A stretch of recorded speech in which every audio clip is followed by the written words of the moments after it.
그 2부는 좀 약간 좀 캐주얼하게 좀 편안하게 하겠습니다. 자, 우선 가서 첫 번째 질문을 갖다가 받겠습니다. 첫 번째.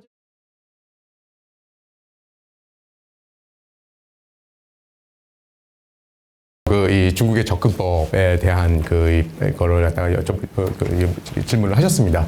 네, 다릅니다. 목적은 하나입니다. 목적은 이 중국이 전 세계 경제를 장악한다라고 하는 게 그게 목적이고요. 그런데 그거를 하기 위해서 각 국가별로 접근하는 방식, 그 접근하는 방식은 틀린 게 이유가 뭐냐면 국가별로 이게 이용해 먹을 수 있는 게 다르잖아요. 그래서 미국 같은 경우에는 그 첨단 산업을 중심으로 해가지고 이게 들어가고요. 캐나다도 마찬가지입니다.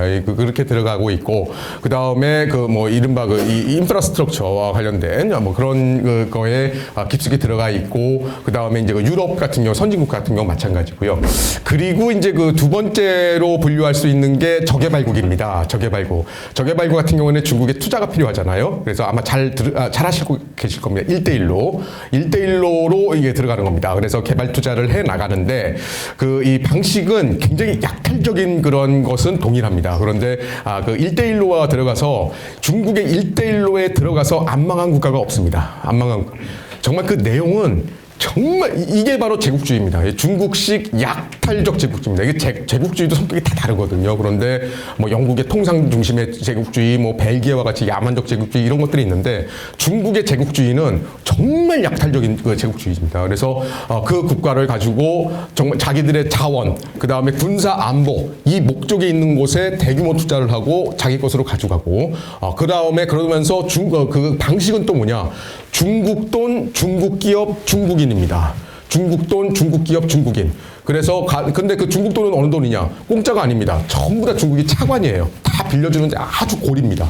그런데 그렇게 해가지고 들어가서 이 1대1로 국가들의 누구를 갖다가 구워 삼느냐? 바로 엘리트를 구워 삼습니다. 엘리트를. 그래서 무슨 얘기까지 나오냐면은요. 1대1로를 갖다가 해서 아프리카의 탄자니아에 정권이 바뀌었어요. 정권이 바뀐 다음에 그 대통령이 그 내용을 딱 봤더니 무슨 내용을 하느냐? 야, 이런 계약은 죄송합니다. 좀 제가 속된 표현을 써서요. 우리식으로 표현하면 이겁니다. 술이 만땅으로 취해서 사인해 줄 법한 그런 계약서다. 말도 안 되는 짓거리를 했다. 이렇게 얘기하는 거죠. 그래서, 근데 그 다음에 6개월 뒤에,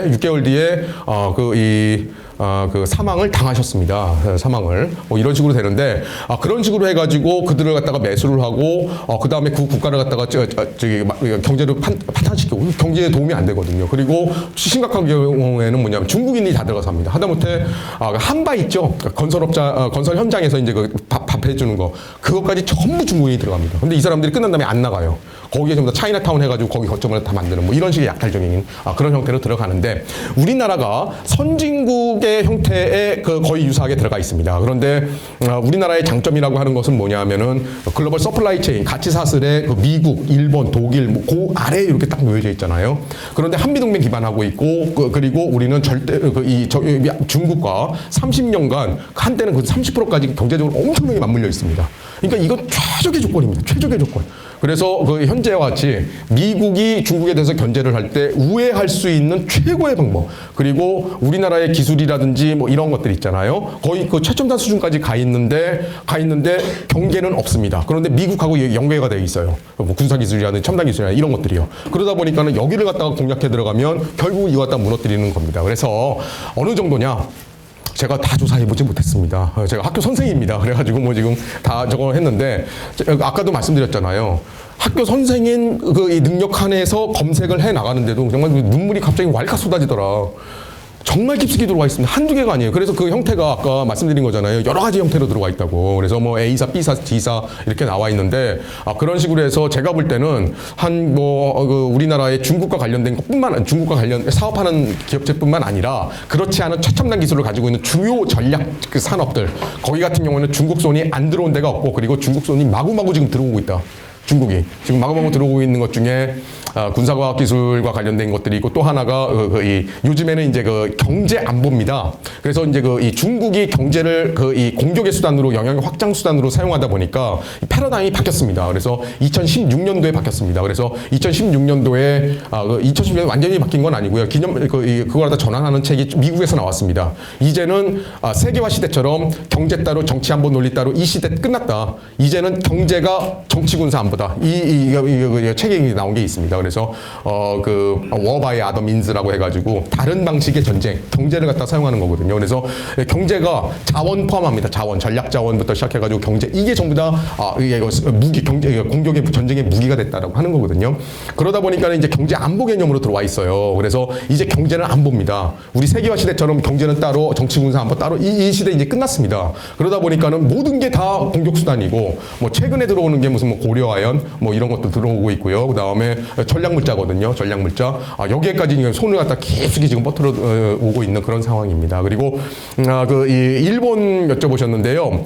그 일본 같은 경우는 상대적으로 자유롭습니다. 상대적으로 자유롭습니다. 왜냐하면은 그 일본 사회는 우리와 다르게요. 물론 일본도 자유민주화가 돼가지고 뭐 다양한 이념 분파가 있지만 우리처럼 그동안 북한이라든지 북한을 통해 가지고 우리나라 역사관 완전히 다 왜곡됐잖아요. 선생님들 다 아시다시피 우리나라 역사관 우리 학교 현장에서 가리키는 거 정말 완전히 북한식 그 사고를 갖다가 지금 가리키고 있습니다. 자유한국을 완전히 부정하고 있습니다. 그래서 뭐 이런 식으로 들어와서 우리는 굉장히 그 이념 갈등이 심한데 일본만 하더라도 굉장히 차분해요. 그래서 예를 들어서 우리 사드 논쟁이 들어왔을 때 한국에서 이게 보인 반응, 한국의 특히 언론 방송 여기 같은 경우에는 그냥 사드 반대 막 대거 일어났잖아요. 그런데 일본의 히토류 보복을 할 때 일본 사회는 매우 차분했습니다. 정말 차분하고 냉정하게 일본 사회는 그걸 갖다가 대응했거든요. 그게 이념 지형이 달라서 그렇습니다. 그래서 일본 같은 경우는 상대적으로 자유로운데 다만 일본이 완전히 자유로우냐 그렇지는 않습니다. 일본도 지금 간사이 지방 이쪽 지역에 그쪽에 해가지고 중국의 그 경제와 연관되어 있는 기업가들 중심으로 해서 들어가는데 그거는 이제 그 초기 단계고 제가 파악하기에는 완전히 초기 단계입니다. 그래서 아직까지 우리식으로 이게 심각하진 않다. 다만 오키나와 이 전략 지점 있죠. 여기 같은 경우는 정말 심각합니다. 그래서 일본 같은 경우에는 그리고 또 하나가 일본 같은 경우가 우리가 하고 다른 게요. 제가 이 중국에 갔을 때 참 저거 한 게 안타까웠던 것 중에 하나가 우리 여기 언론 선배님들 많이 계신데 죄송합니다. 이제 이런 말씀 드려서 근데 이게 현실입니다. 제가 참 안타까운 게 우리나라에 중국에 가 있는 우리의 이 기자들과 일본의 특파원 너무나도 차이가 납니다. 제가 봤을 때 일본의 28인가 29살짜리 당시 일본의 약간 진보 성향의 이 아사히 신문 특파원이거든요. 근데 그 친구가 28인가 29밖에 안 돼요. 그런데 이 친구가 완전히 중국 전문가입니다. 우리는 중국 전문가면 완전히 친중파가 되는 거 당연한 것처럼 여기거든요. 그래서 중국에 대해서 안 좋은 얘기 못 해요. 이 정도 상황인데 이 친구는 완벽한 중국 전문가입니다. 자기 고등학교 때부터 중국 전공했대요. 중국어를 갖다가 원어민보다 더 유창하게 합니다. 5개 방언을 갖다가 합니다. 5개 방언. 그 정도로 하는데 걔가 거기 젊은 애가 들어와 있는데 중국 공산당 심장부를 깨고 있더라고요. 심장부. 그러니까 걔는 관점이 진짜 명확한 거예요. 그러니까 얘가 왜 중국을 하느냐. 우리 이익을 해서 얘네들 정확하게 이해하기 위한 거 아니냐라고 하는 관점이 확실하더라는 거예요. 그래서 하다못해 약간 진보 쪽에 있는 그런 신문사 특파원조차도 그래서 이게 굉장히 차이가 있구나라고 하는 그런 거는 느꼈습니다. 그게 느꼈고요. 그 다음에 이제 세 번째가 이 말씀하신 게 어떤 거 제가 지금 기억이 안 나는데 보고서요. 예. 지금 보고서 말씀하셨는데요. 이 보고서가 미국, 캐나다, 그 다음에 호주, 그 다음에 대만, 그리고 일본도 이거 보고서는 기본적으로 있습니다. 근데 우리처럼 다른 나라처럼 저거 하지는 않아요. 그러나 기본적인 문제의식은 있고요. 그 다음에 유럽, 독일, 체코, 그 다음에 네덜란드, 영국, 여기 이태리, 여기에 전문적인 보고서들이 많이 나와 있습니다. 거기에는요. 근데 우리나라만 없습니다. 우리나라만 없습니다. 그래서 이거에 대한 실태를 갖다가 딱 보면은요. 제가 이거 갖다가 딱 연구를 하면서 본 게 도대체 이거 우리나라에 어떻게 들어왔느냐. 제가 그걸 갖다가 사실은 이게 조사하는 포인트는 뭐냐면요. 외국의 사례를 통해 가지고 얘들 이렇게 접근하는구나. 요거 안 다음에 그걸 기반으로 해서 이제 국내에 딱 조사해 보면 딱 나오거든요. 패턴이 되게 유사해요. 왜냐하면 쟤들이 관료 집단이잖아요. 거대한 관료 집단입니다. 그러다 보니까는 패턴이 거의 유사해요. 물론 나라마다 적용하는 건 틀리지만 그래서 패턴은 유사하다. 그래서 그 패턴을 바탕으로 해가지고 우리가 외국 보고서를 갖다 쭉 한번 검토해 보면 그거에 대한 어떻게 대응할 거냐고 하는 것까지 지금 계속 나오고 있습니다. 자, 그렇다면 우리나라도 이런 보고서를 하나 내와야 된다. 당연합니다. 그래서 근데 우리가 지금 너무나도 깊숙이 침탈되어 있는 상황이기 때문에 이 다른 미국이라든지 캐나다, 호주라든지 유럽처럼 이게 각 분야 예를 들어서 뭐 ICT, SOC전 뭐 이렇게처럼 블랙아웃전 이런 식으로 단속도로 들어가 있는 게 아니고요. 그냥 종합 보고서가 나와 있어야 됩니다. 종합 보고서. 하나 이것과 관련해서 말씀드린 거는 정부에서도 이런 보고서가 나오는데 우리도 그렇게 나와야 되지만 민간에서요. 민간 같은 경우에는 2018년도에 미국을 갖다가 실질적으로 이끌어 나가는 미국의 지도자들, 정치 지도자 뭐 현역이 아닙니다. 실질적인 분들이 이 중국 위험 대응위원회 현존위험대응위원회 중국이라고 하는 걸 구성을 했습니다. 그래서 거기 홈페이지가 있습니다. 홈페이지. 거기 가면 Unrestricted Warfare라고 해가지고 초안전을 영어로 번역한 거거든요. 거기 들어가 보면은 각 전법별 마약 범죄전, 경제전, 뭐 개발투자전 이걸로 해가지고 현안 보고서를 갖다가 계속 업데이트를 지금도 하고 있습니다. 그래서 다 들어가 있어요. 근데 우리가 지금 그런 게 안 돼가 있거든요. 그래서 사실 우리 사회가 그런 것들을 갖다가 국가 차원에서 그리고 민간 차원에서 이거는 반드시 해줘야 된다. 왜냐면 우리의 생존의 문제거든요. 그래서 그런 것들이 시급하다라고 하는 걸 말씀드리고 수 있겠습니다.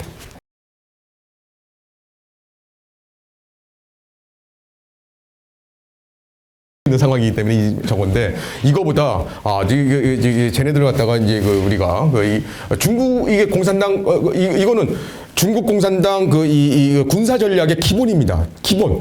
그것 중에 하나가 뭐냐면은 이 적극 방어입니다. 적극 방어. 그래가지고 수세에 몰렸을 때 순식간에 이 언더로 숨어든다. 숨어들면서 상황을 쭉 관찰하면서 기회를 엿보는데 동시에 어떻게 하느냐? 바로 은밀하게 적의 심장부에 들어가서 심장부를 갖다 가격한다. 이런 거거든요. 그래서 뭐 유적 침입 또는 뭐 이런 것들 여러 가지가 나오는데 그 중에 하나가 적극 공세입니다. 지금 말씀해 주신 겁니다. 그래서 사실은 쟤들이 함부로 우리를 갖다가 함부로 못 대하기 위해서는 쟤들 아픈 부분을 갖다가 우리가 쳐야 돼요. 쳐야 됩니다. 쟤들이 우리한테 이렇게 해왔다? 그러면은 상응하는 방식이라든지 아니면은 쟤네들이 알아듣게끔 다른 방식으로도 저들도 쳐야 됩니다.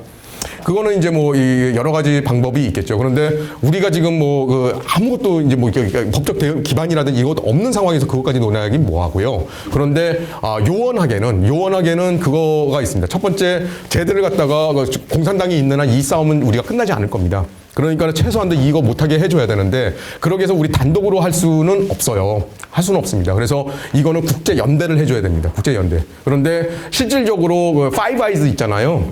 파이브 아이즈라든지 이쪽 같은 경우에는 자기들 연대를 하고 있어요. 그리고 또 거기에 뭐 이스라엘의 뭐 모사드 방식이라든지 뭐 여러 가지가 있는데 사실 우리가 그것까지 강구를 해야 됩니다. 강구해야 돼요. 그래서 이거는 우리 거 지키는 것뿐만 아니라 쟤들이 그렇게 해야 우리한테 함부로 이제 못 대하는 건데 그것의 기본적인 방법은 사실 국제적인 은밀한 연대. 사실 연대 많이 있습니다. 여기서 다 말씀은 못 드리겠는데 이게 예를 들면 이제 스페인에서 민간단체가 바로 이 비밀경찰서 보고서를 내지 않았습니까? 스페인에 있는 민간단체입니다. 비밀보고서. 그래가지고 전 세계가 발칵 뒤집혔잖아요. 그런데 그게 스페인의 그민간단체 작품이냐? 그렇지 않습니다. 그래서, 이제 그러한 방법들, 아까 말씀하신 이제 그런 방식입니다. 그거 있고, 사실 또 적극적으로는 이게 우리나라에 들어와서 지금 아까 조금 전에 그냥 간단하게 말씀드렸는데 여성 한 두세 명이 우리나라 엘리트들 그냥 다 휘젓고 있다라고 말씀드렸는데 그 정도가 아니고 지금 제가 보니까는 제 2차, 3차 뭐 얘들 지금 막 들어오고 있습니다. 그래서 막 키우고 있는 그런 상황인데 걔네들 사실 우리가 간접적인 방향으로 퍼니시 해야 돼요. 퍼니시. 근데 그거는 우리가 법적으로 할 수는 없습니다. 근데 퍼니시 해야 되는데 그런 거는 사실은 거의 모사드급입니다. 사실은요. 그래서 사실 우리가 그런 것들도 사실 가지고 있어야 돼요. 그래야 우리를 함부로 못 건드리거든요. 근데 그거는 이제 그런 방법도 있다. 그 정도까지 좀 말씀드리겠습니다. 네, 감사합니다. 제 생각에는 지금 말씀해주신 대응책 위에도 저희 같이 확실한 자유우파 싱크탱크가 중심이 돼갖고 민간입니다.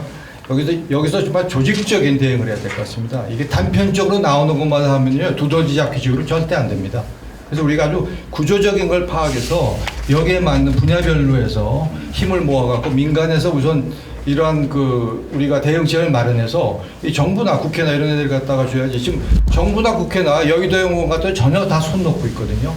예, 저는 그렇게 생각합니다. 그래서 약간 저희 참여에 많은 힘을 보태주시기 바랍니다. 예, 그리고 제가 아까 소개 말씀드리다 빠진 분이 있다고 했는데 저 뒤에 그 우리 찰스 트루스 포럼의 김은구 대표 오셨습니다. 또 우리 여기 리박스쿨의 손현숙 대표님. 잘하시죠? 우리 자유민주 시민을 갖다 양성하는 데 아주 전력을 기울이시는 분입니다. 그리고 이제 지정 토론은 이걸로 두 사람으로 끝났고요. 제가 지금부터는 여러분들이 플로어에서 주신 토론 내용을 중심으로 말씀드리겠습니다.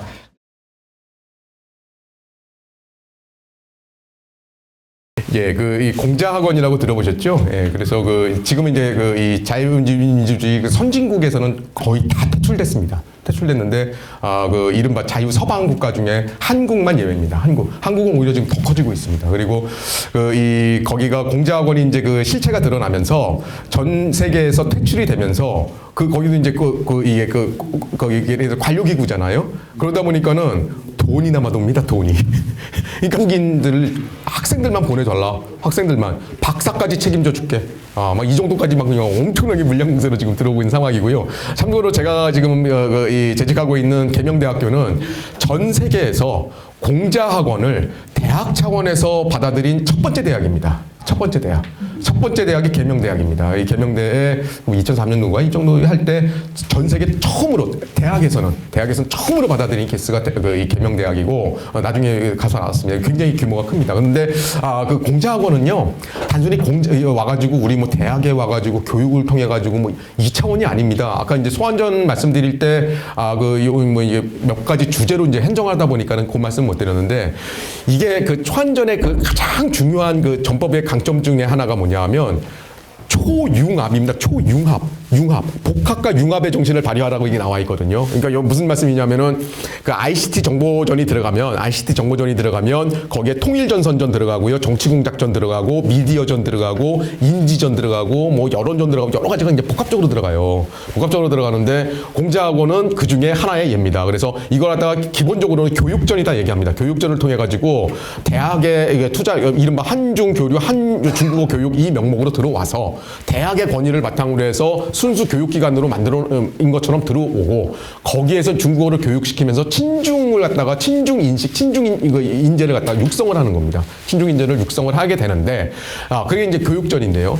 여기에서 끝나는 게 아니고요. 뭐 끝나냐면 바로 그게 그 지역의 일종의 숙주입니다. 숙주로 들어가요. 이거 지역을 갖다가 쭉 상태에 들어가는데 숙주 역할을 합니다. 그러니까 대학의 교육기관이고 무슨 대학에 저거래 그러면 권위가 있잖아요. 그러면 그걸 바탕으로 어떻게 하느냐. 그 지역의 초, 중, 고등학교를 다 장악합니다.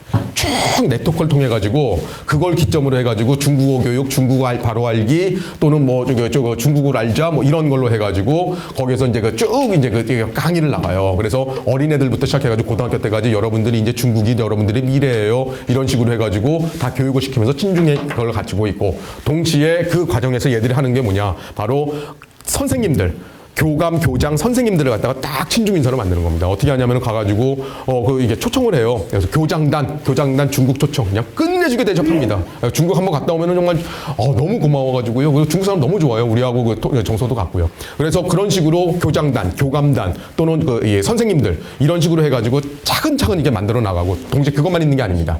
바로 그 지역에 바로 그 중국 포럼이라는 걸 만들어요. 중국 포럼이라는 걸 해서 언론사라든지 이렇게 대구 같은 경우는 언론사를 엮었습니다. 지금은 없어졌어요. 그런데 모 언론사를 갖다 딱 엮어서 중국 포럼을 만든 다음에 그 대구 지역에 일종의 예를 들자면 대구 지역에 그 정치인 하는 분들, 정치 후보인들, 기업인들, 그 다음에 그 오피니언 리더들 이분들을 갖다가 중국 포럼에 딱 모여요. 그런 다음에 중국 알리기 이런 식으로 해 나가면서 그분들한테 어떻게 하는 겁니까? 실질적으로 사실은 중국 사업 뭐 이런 거에 통로 역할을 해주는 겁니다. 그래서 그거 연관 있는 분들이 경제적 이익, 그 다음에 뭐 중국에 대한 호감도 뭐 이런 것들을 갖다 복합적으로 이용을 해가지고 중국과 연결시켜주고 그럼 어떻게 되겠습니까? 당연히 친중 인사가 되는 거죠. 그래서 중국이 안 좋은 얘기하면 다 듣기 싫어하고 그런 거 하지 마 이런 식으로 얘기하고 그다음에 언론은 하고 엮다 보니까 언론은 그런 얘기 할 수 있나요? 그렇게 엮게 돼 있으면은 그러면은 중국에 대해서 부정적인 얘기 안 하게 되고 그래서 이제 이런 거를 얘기하게 되면은 저기 공작원에 가서 언제 뭐 우리가 공산당 언제 찬양했는데 언제 여기 시진핑이 최고라고 언제 했는데 우리 그런 거 안 해.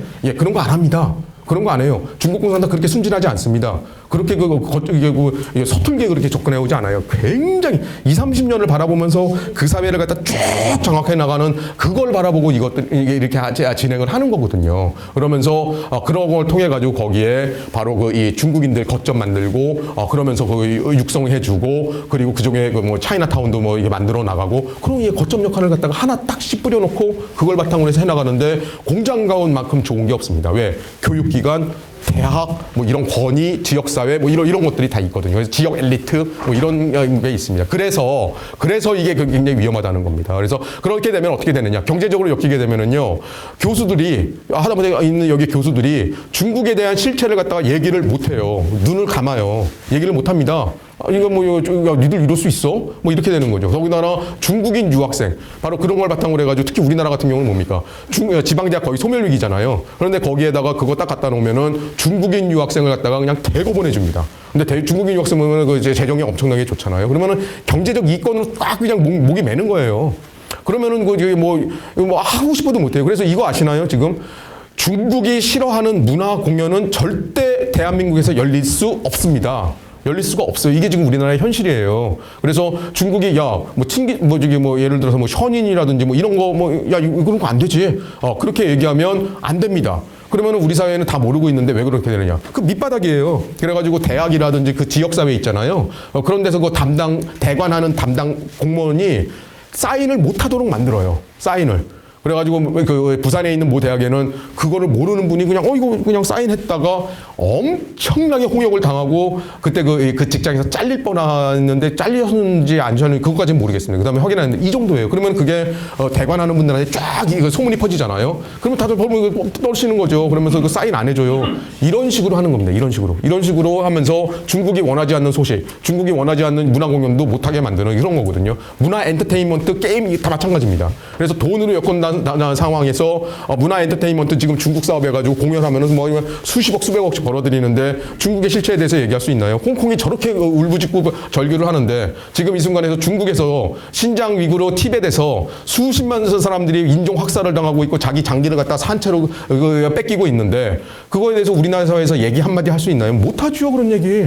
그러면서 중국이 우리의 미래야. 중국이 5% 선정했대. 뭐 이제는 중국의 세계야. 이런 얘기만 하는 겁니다. 실체는 얘기 안 하고요. 그러면서 맞게 만드는 바로 그러한 이게 문화전, 교육전, 이거 인지전 이런 것들이 다 들어가 있는 게 이제 그 공대학원의 케이스다라고 하는 거죠. 그런데 그게 지금 우리나라의 현실이고요. 우리나라에서 지금 더군다나 저거 한 게 미국이라든지 다른 나라는 최소한도 대학의 정신이 살아 있습니다. 그래서 대학이 뭡니까? 자유의 지성의 전당이고 학문의 자율성이 있는 것도 철저하게 보장한다. 이 원칙만은 포기 못하는 것 최소한도 그 정도는 가지고 있어요. 그런데 우리나라 대학은 지금 그것이 실종되어 있습니다. 하다못해 우리나라의 가장 좋다는 우리나라의 중심, 우리나라의 권위, 서울대 그 대학의 심장, 도서관에 시진핑 기념관이 버젓이 그렇게 떠드는데도 지금 유지되고 있고 서울대 교수는 침묵하고 있고 규정상 어쩔 수 없다라고 하면서 그렇게 되어 있는 이런 상황입니다. 그게 이제 우리나라의 상황이다라고 말씀드리겠습니다. 네, 감사합니다.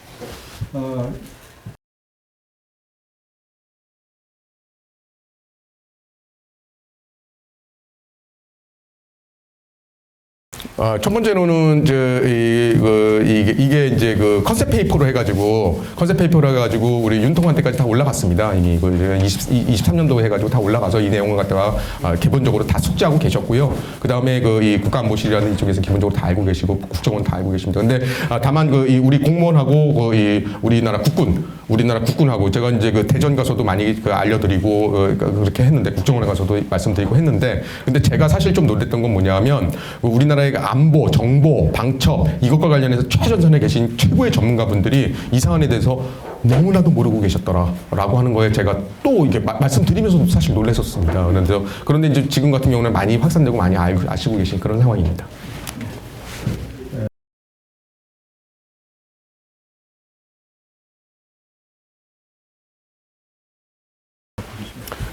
지금 그 선불 같은 경우에 그 얘기가 많이 좀 나와 있잖아요. 그런데 뭐 제가 증거가 없습니다. 다시 한 번 말씀드리죠. 저 학교 선생이라 가지고 제가 증거가 없기 때문에 그거에 대해서 말씀은 못 드리겠습니다. 다만 그 이 현재 벌어지고 있는 이 양상은요, 초안전에 그대로 나와 있어요.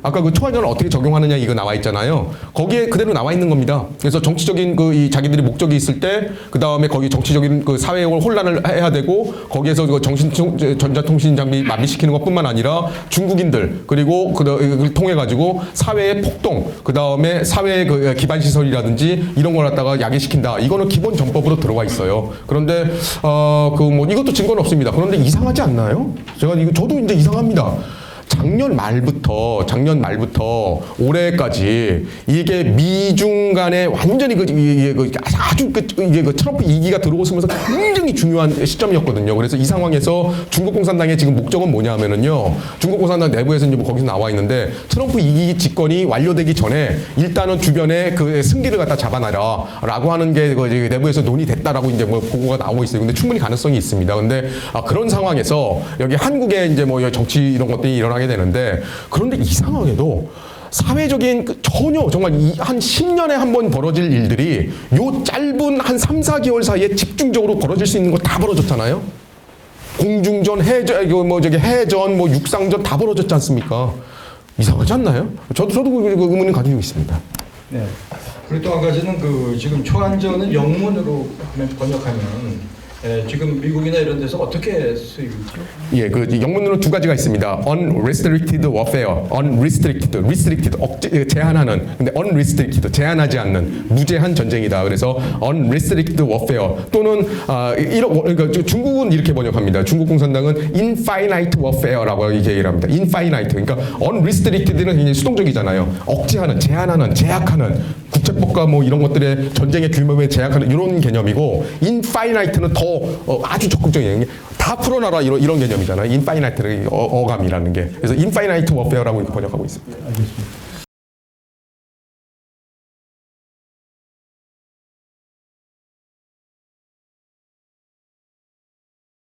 이게 막말로 얘기하면 우리가 만약에 정말 쟤네들이 무슨 뭐 쬐끔쬐끔 해가지고 뭐 상징적으로 우리 막 겁주려고 무슨 뭐 여행기 한한령 이런 얘기 하는데 겁먹을 거 하나도 없어요.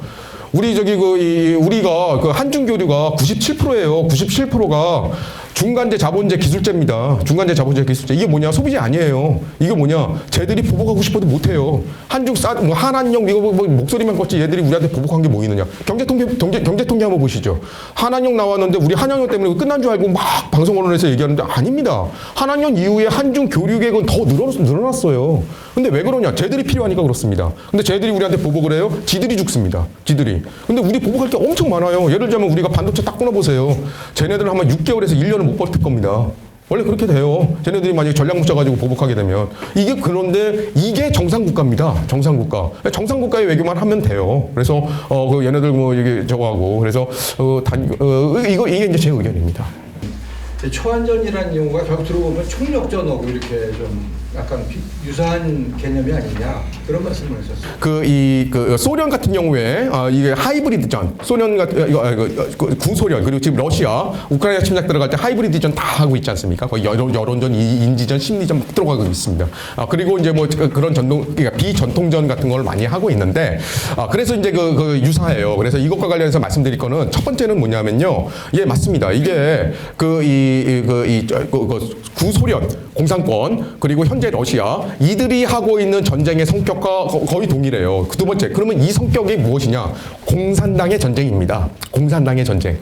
지금 소련하고 지금 러시아 얘네들이 가지고 있는 하이브리드전의 이 기술이 굉장히 좋잖아요. 그게 왜냐하면 얘네들 벌써 이걸 갖다가 전개한 지 100년이 넘었잖아요. 그래서 엄청난 기술을 갖다 축적해오고 그걸 그대로 러시아가 계승하고 있는 것이거든요. 그래서 이게 원래 공산당의 전쟁이다. 북한의 전쟁. 북한이 우리한테 하고 있는 전쟁이 총성 없는 전쟁이라고 1978년도에 여기 난파 공작하셨다가 전향하신 분이 말씀하신 거잖아요. 우리 지금 총성 없는 전쟁을 하고 있어 라고 한 거잖아요. 바로 그런 전쟁입니다. 이게 원래 공산당의 전쟁이에요. 공산당의 전쟁. 그런데 바로 이것과 지금 러시아, 소련 그리고 과거 공산권과 그 다음에 현재 러시아 이들이 전개하는 것과 중국 공산당 인민해방군이 전개하는 초안전의 차이는 뭐냐? 바로 전 국가를 동원하고 있다는 겁니다. 전 국가. 그래서 거기에서 이 접근하고 있는 것 자체가 고작 해봐야 정치 공작전, 매수하고 뭐 이런 거 있잖아요. 그리고 통일전선 공작전, 그리고 뭐 이런 거거든요. 그런데 중국 공산당은 전 국가를 동원해서 전 영역을 통해서 총력전은 총력전입니다. 근데 이게 종합전이라고 볼 수 있겠습니다. 종합전. 총력전이라고 한다면 이제 우리가 전쟁을 할 때 한 국가가 전체가 동원이 돼서 총력으로 싸우는 이제 그런 거를 말씀하잖아요. 그런데 총력일 뿐만 아니라 종합전입니다. 그러니까 예전에는 이제 물리력을 갖다가 동원하고 뭐 거기에 군인 심리가 어떻고 뭐 이런 것들을 했잖아요. 근데 그게 더 확장됐다는 거죠. 그래서 SOC 전이라든지 인지전이라든지 교육전이라든지 문화전이라든지 뭐 이런 것들이 또 종합적으로 전개되고 이런 차원이 훨씬 더 광범위하다. 훨씬 더 광범위하고 그리고 전 세계를 지금 대상으로 전개를 하고 있는 뭐 이런 차원에서 차원이 다르다. 성격은 같은데 차원이 다르다라고 하는 차원에서 차별점을 말씀드릴 수 있겠습니다.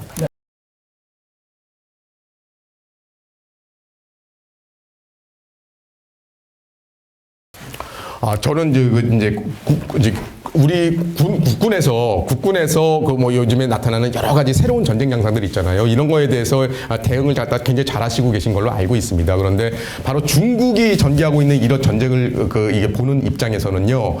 저는 먼저 그 통합 방위 체제 바로 제일 최전선에 있는 건 스타트업입니다. 우리 그 군수 방위와 전략 물자와 관련된 스타트업 있잖아요. 거기부터 시작하자. 거기서부터. 왜냐하면 거기가 가장 취약하거든요. 그래서 거기 협력업체, 중견기업체, 그 다음에 하나, 풍산 뭐 이 정도까지 산업체 일단 보호하는 게 굉장히 중요합니다. 그리고 단순히 그 산업체가 아니고요. 그러니까 군수산업체와 연관되어 있는 그런 산업뿐만 아니고요. 우리나라 전략산업, 전력, 그 다음에 철강, 그리고 자동차 뭐 이런 산업체 많지 않습니까? 창원, 울산, 뭐 포항 이렇게 있지 않습니까? 거기가 지금 우리가 굉장히 지금 취약하게 지금 노출이 되어 있는 상황입니다. 그래서 여기서 제가 말씀드리는 건 제가 뭐 통합방위 시스템에서 어떻게 정도가 하느냐. 지금 최전방이 다 뚫려 있다. 우리가 모르는, 우리가 생각하지 않은 그런 영역들이 지금 뚫려 있다는 걸 말씀드리는데, 그래서 우리 군에서는 이게 시급한 게 이미 전쟁의 성격이 바뀌었다는 걸 빨리 인식을 해줘야 됩니다. 그래서 과거에 우리가 북한만을 대상으로 하고 있고 물리적 이 전쟁만을 갖다가 주력으로 하고 있는데 이제 전쟁의 힘이 이미 바뀌었어요. 그래서 그 분야를 갖다가 군 차원에 전체적으로 확산을 하고 우리가 어떻게 바로 이러한 정치전이라든지 이런 것들을 갖다 대응할 것이냐. 이거 사실 군의 목적입니다. 군이라고 하는 게 우리나라의 그 안보를 갖다가 지키기 위한 거잖아요. 그러다 보면은 우리의 전쟁의 개념 자체를 갖다가 확장을 해줘야 된다. 이게 전쟁 성격이 바뀌었기 때문에 그러니까 그런 것들이 정말 시급하다라고 생각이 듭니다.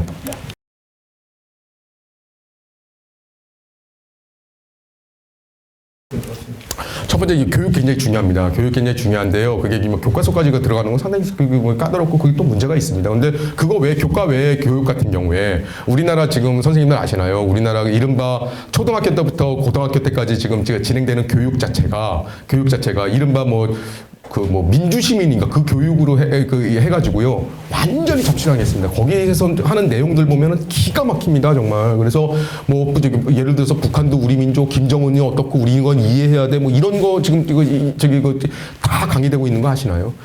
그 분야가 굉장히 중요하거든요. 어린 학생들 인격 형성하는데. 그런데 이게 강연하는 분들이요, 이른바 진보라고 하는 좌익의 이쪽에 그 강연자들 풀이 엄청나게 강해요. 근데 이분들이 거의 지금 우리 다 장하고 한때는 문재인 때는 예비군 교육까지 현역 군인, 정신 교육까지 다 장악했던 이런 상황까지 갔어요. 그래서 교사 교육까지 이런데 이거 지금 굉장히 필요하다. 여기에 이런 교육에 우리 안보 교육이라든지 이런 게 들어가 줘야 된다. 그리고 또 하나가 중요한 게요. 우리나라는 징병제잖아요. 징병제. 그래가지고 군대 1년 지금 6개월로 되어 있는데 그 시기가 정말 중요합니다. 더군다나 싸움이라고 하는 게 우리가 전쟁할 때 전쟁 딱 터지면 우리가 싸울 수 있는 거냐. 전쟁은 무기하고 총칼 들고만 싸우느냐. 정신력 가지고 싸우잖아요. 우리 여기 군 선배님들 많이 계시잖아요. 정신력 가지고 싸우는 겁니다. 그런데 우리 지금 군의 정신교육 어느 정도로 되어 있느냐. 다 망가져 있습니다. 다 무너져 있어요.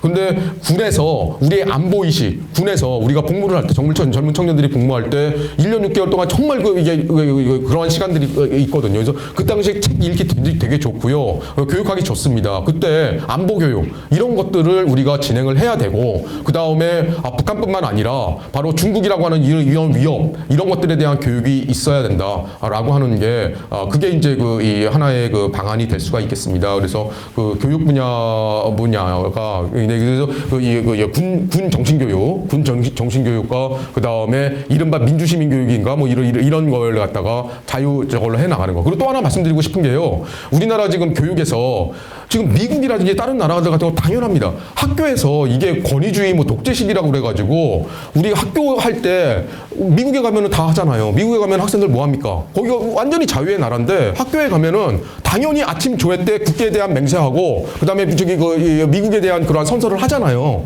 미국에 대한 선서하거든요. 이거는 당연한 겁니다. 애국교육이에요. 애국교육. 이게 우리의 자유를 갖다가 박탈하는 게 아니잖아요. 오히려 우리 자유는 우리가 지켜야 된다라고 하는 애국심을 길러주는 건 당연한 교육이다. 그런데 그게 우리 교육 현장에서 싹 사라졌습니다. 국계에 대한 의례라든지 이런 거 싹 사라졌어요. 이거는 우리 아이들을 망치는 겁니다. 우리 아이들. 그래서 우리가 다시 복원해야 된다.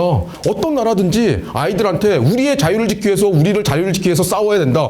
충성해야 된다라고 하는 교육은 다 시켜요. 그거 다 시키는데 그거 갖다 무슨 권위주의다 해가지고 다 없애버렸는데 그거를 갖다가 우리가 다시 복원을 해줘야 된다. 미국의 사례를 갖다가 그냥 다큐멘터리로 보여주면 됩니다. 미국은 이렇게 자유의 나라인데 이게 권위주의냐. 근데 학교에서 학생들 수업하기 전에 아침 조회 시간에 항상 미국에 대한 국기에 대한 맹세를 하고 그 다음에 애국에 대해서 선서를 하고 그 다음에 하루를 시작한다 라고 하는 걸 하면서 우리도 이 교육을 갖다 다시 시켜줘야 되는 거. 이거 정말 시급합니다.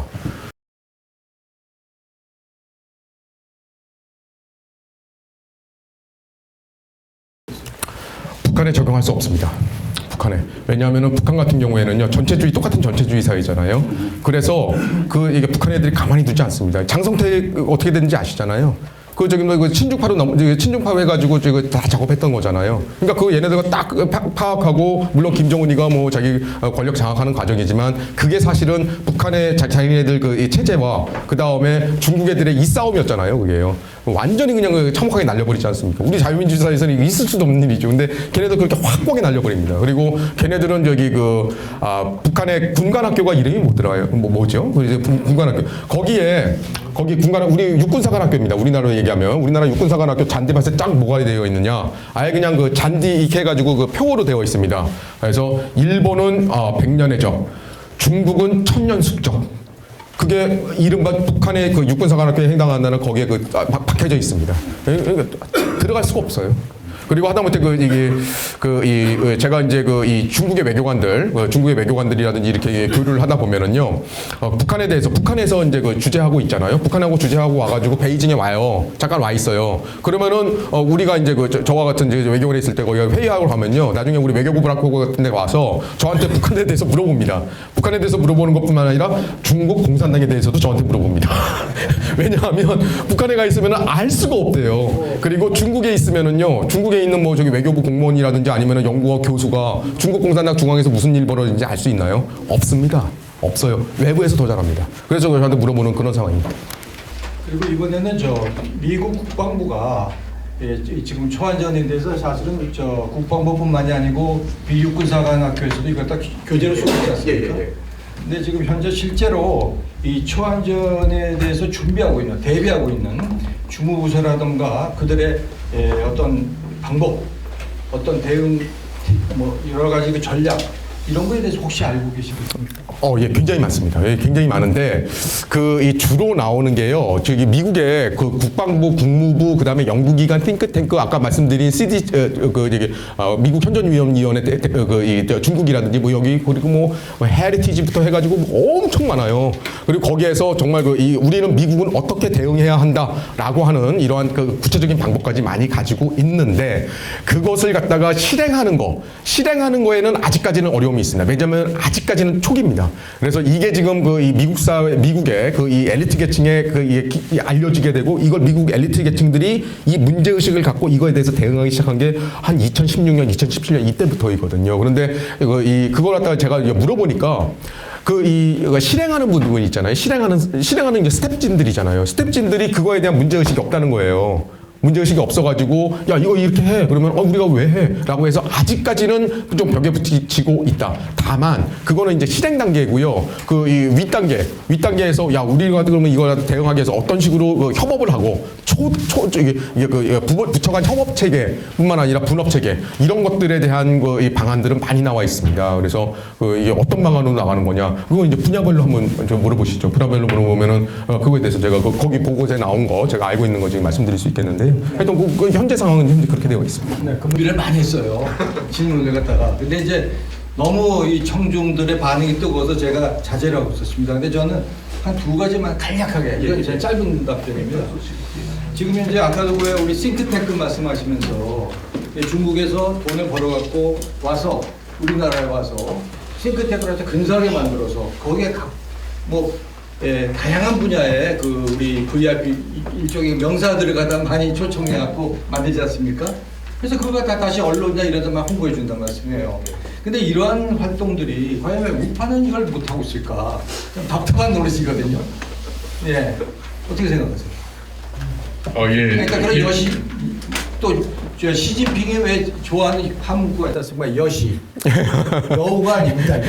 여시부진이라고 그 시대와 함께 간다 뭐 이런 얘기가 있는데요. 그냥 제가 지금 말씀드리기 좀 그렇습니다. 이게 근데 저도 지금 답답합니다. 그리고 또 하나가 뭐냐 하면은 이게 우리나라의 지금 그 세대인데 우리 지금 사실은 우리 사회를 장악한 게 제 세대잖아요. 제가 이제 50대 후반으로 접어드는데 저 50대하고 우리들이 이제 80년대 전부 다 그 빨갱이 세대입니다. 그런데 무슨 말씀이냐면 지금 이 대학 그리고 우리나라의 국책연구원 특히 인문사회과학 이쪽은 매우 심각합니다. 초중고등학교 선생님들부터 시작해가지고요 정말 심각합니다. 그래서 좀 말씀드리기 좀 그렇게 하는데 우리나라의 국책연구기관, 인문사회과학 전문연구기관들, 국제정치안보 군산 여기가 자기들도 좀 그렇게까지 얘기는 안 하는데 이게 그렇다고 해가지고 앞장서고 그런 건 아닌데 상당히 뿔습니다. 상당히 뿔습니다. 이게 말씀드리면요. 그러다 이거 어떻게 해볼 수가 없는 상황이에요. 제가 아까 싱크탱크 말씀드리면은 제가 미디어 분야에서 한 40년을 일해왔거든요. 그래서 요즘에 언론이 아주 완전히 좌편향되고 있지 않습니까? 사실은 중국 자본이 굉장히 많이 들어가 있어요. 그래서 제가 그런 싱크탱크, 과학과 싱크탱크하고 연결돼 갖고 언론사하고 또 커넥션이 있습니다. 일종의 이 카르텔처럼 그런 걸 아까 지적했습니다. 네, 그리고 마지막으로 하나만 더 드리면 지금 국내 보도에 가면 국내 거주의 100만 명에서 160만 명. 제가 정확한 숫자 모르겠어요. 국내 거주하고 있는 중국인들이 여기 조선족도 있고 이중국적자도 있고 영주권자도 있고 주재원, 유학생 많은데 이들이 다 잔별적인 간첩이다. 라는 보도가 나왔어요. 그 이유는 뭐냐면 중국에 국내법이 있는데 중국의 국가정보법 이게 있지 않습니까? 그게 있어갖고 거기서 그 법에 따라 시키면 그대로 간첩이 될 수 있는 상황에 본인이 좋든 싫든 간에. 근데 우리나라 간첩법이 없단 말씀이죠. 그래서 이런 가운데 대만 같은 경우에는 이제 반산법이라는 것도 이제 지금 만들어져 있나요? 네. 그래서 우리나라는 이런 어떤 대응이 지금 간첩법이 없는 상황인데 뭐가 있겠는가? 예. 다들 답답해하십니다. 예, 아까 말씀드렸듯이 결국은 국회 정상화가 답이다 이렇게 말씀드렸잖아요. 그래서 다른 나라는 이거 다 하고 있어요. 지금 말씀드리면은 대만 같은 경우도 우리나라보다 정보통신화가 더 발전된 나라있잖아요. 거기는 이제 이게 부정선거가 문제가 된 겁니다. 그래서 특히 이제 배후에 중국 공산당이 있는 거 이러다 보니까 아예 전면 수개표로. 우리는 지금 수개표라고 하지만 실질적으로 전자개표 이런 형식이잖아요. 그래서 전면 수개표로 지금 했고, 그리고 또 하나가 뭐냐면은 중국 어느 정도까지 들어와 있느냐. 대만에 이러한 정보 방첩의 최고 수장입니다. 우리나라 CIA 국장 또는 우리나라로 얘기하면 국가정보원장 또는 이제 국군 방첩사 참모 이분들이 전부 다 중국 공산당 끈앞풀이였습니다. 전부 다. 그게 다 밝혀졌습니다. 그게 그러다 보니까는 다 넘어갔구나. 그래가지고 시급하게 만든 게 반삼투법, 우리 식으로 얘기하면 침투법입니다. 반침투법을 갖다가 시급하게 제정을 하고 그래서 바로 2019년도에 선거를 지켜낼 수가 있었고요. 그래서 현재 그 차이잉원을 거쳐서 라이칭도로 현재까지 여기까지는 지금 지킬 수가 있었던 상황입니다. 그럼에도 불구하고 거기까지 지킬 수 있었는데 그럼에도 불구하고 지금 문제가 되는 게 그거 말고도 정치 개입할 수 있는 분야가 너무너무나도 많습니다. 그래서 인지전, 여론전, 여론 조작전부터 해가지고 통일 전선전 해가지고 지금 입법원이 지금 이게 무너지고 있는 상황인데 그러기 위해서 최소한도 반삼투법이라도 만들어야 된다. 그러기 위해서는 국회가 정상화되고 국회가 진정으로 우리가 뽑은 이 국회의원들이 국회에 가 있어야 한다라고 하는 거죠. 그래서 반삼투법은 정말 필수입니다. 근데 그렇게 그래야 정상국가입니다. 우리나라 제가 지금 이게 말씀드리면 아는 입장에서 말씀드리면 정상국가 아닙니다. 여기 정상국가 아니에요. 지금 우리의 현실입니다. 네. 알겠습니다. 자, 그럼 시간 관계상 이상으로 Q&A 질의응답 시간을 마치겠습니다. 역시 그 일타 고수답게 아주 핵심적인 강의였고 그다음에 명쾌한 답변 감사드립니다.